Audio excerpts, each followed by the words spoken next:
As you begin to relax now, as you listen to my voice, wherever you're resting, perhaps in a room that holds just enough light, or at the end of the day as the shadows gently lengthen, there's a certain comfort in noticing how even when you're still, the world around you doesn't stop.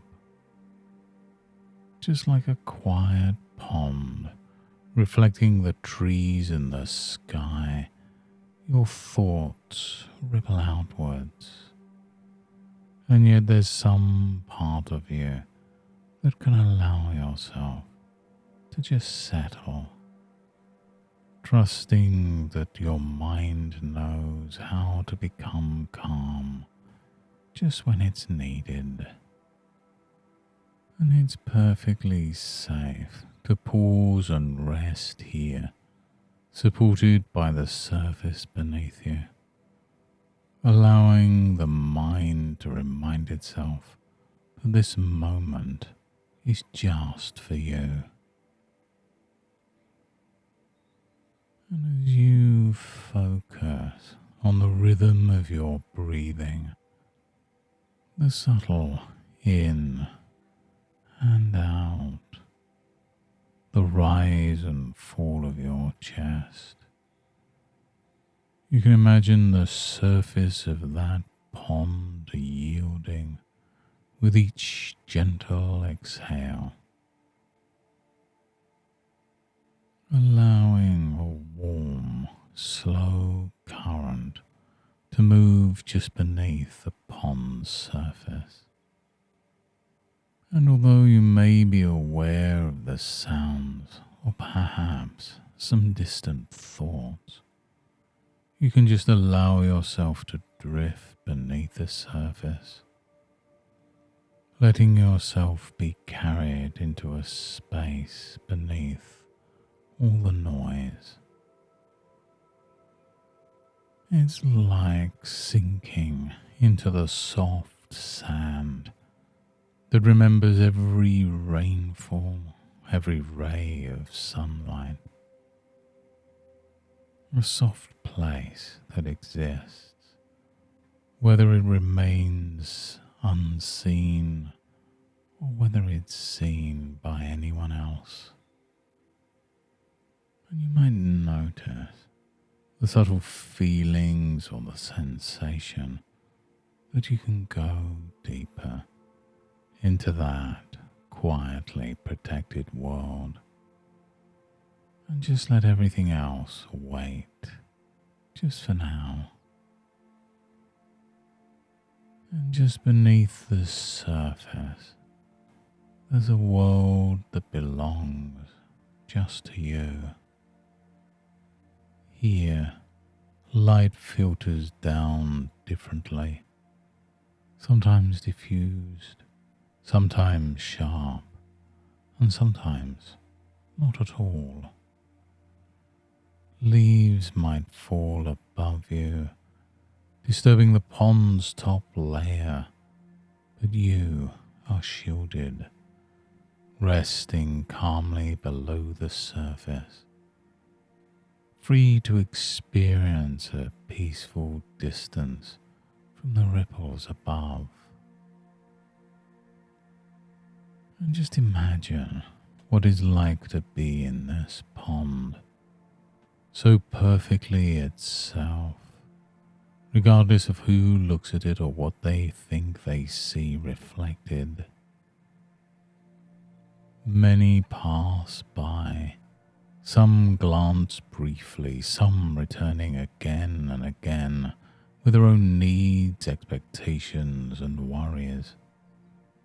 And yet the pond doesn't change with each visitor. It's always itself, sometimes clear, sometimes clouded, sometimes shimmering, and yet always enough. If one person prefers flowing rivers and another prefers mountain streams, the pond remains, offering exactly what it can in its own way.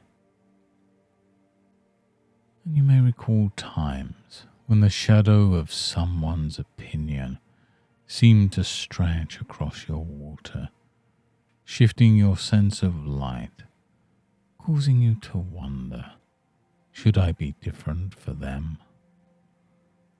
And isn't it interesting how you can begin to notice that the role of a pond is not to please every passing visitor, just as your role is not to mold yourself for each person's liking.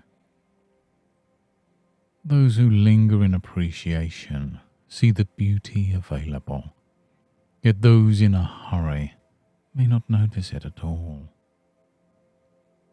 And still the pond continues, nourishing plants, providing shelter, reflecting the sky, undisturbed by what anyone prefers. And here, beneath the surface, you can release any idea that universal approval is even necessary. After all, every person sees from their own shoreline, their own histories, their own hopes, and the hurts colouring their perception. And sometimes what people dislike in others is more about the weather they carry inside than the world they look upon. And you may feel at times a wish to be fully understood by all. And yet, noticing that, you can also appreciate the freedom that comes from permission not to be universally approved. There's something strong yet gentle about a pond simply being, a strength in allowing yourself to exist, even in the awareness that not all will connect with your true depths. And the more you grant yourself this quiet acceptance, the more you feel at home in your own skin, recognizing that your value isn't determined by outer ripples, but by the depth and clarity under the surface. And each time someone's reaction stirs an old longing for approval, you can recall this gentle water, remaining steady, choosing how much meaning to give those ripples, how much softness to offer back to yourself. And now as you begin to bring your attention up from those gentle depths, you can notice your weight against the surface beneath you, the subtle sounds in the room, the way the light touches the objects around you. Allow a slow, refreshing breath to lift you closer to the present, letting new energy return with each inhale. Notice the sensation in your feet, the air on your skin, and you can gradually come back to your surroundings, carrying with you the memory, the protected place within you, noticing the room, the time of day, and the gentle reawakening movement of your body. And as you open your eyes, you may notice in the days ahead that it is possible to meet others' opinions as passing breezes above a peaceful pond, accepting yourself and letting any need for approval flow gently by. There's an ease that comes from recognizing your own depth, and as you continue, you'll find little reminders to return to this calm place whenever you need. Thank you for taking this time with me today. You've taken a valuable step by showing up for yourself today, and every time you reconnect with this space, more insight and confidence can emerge. If you'd like to continue growing with these practices, you're welcome to return again and again to explore some of our other sessions. And until next time, goodbye and good mental health.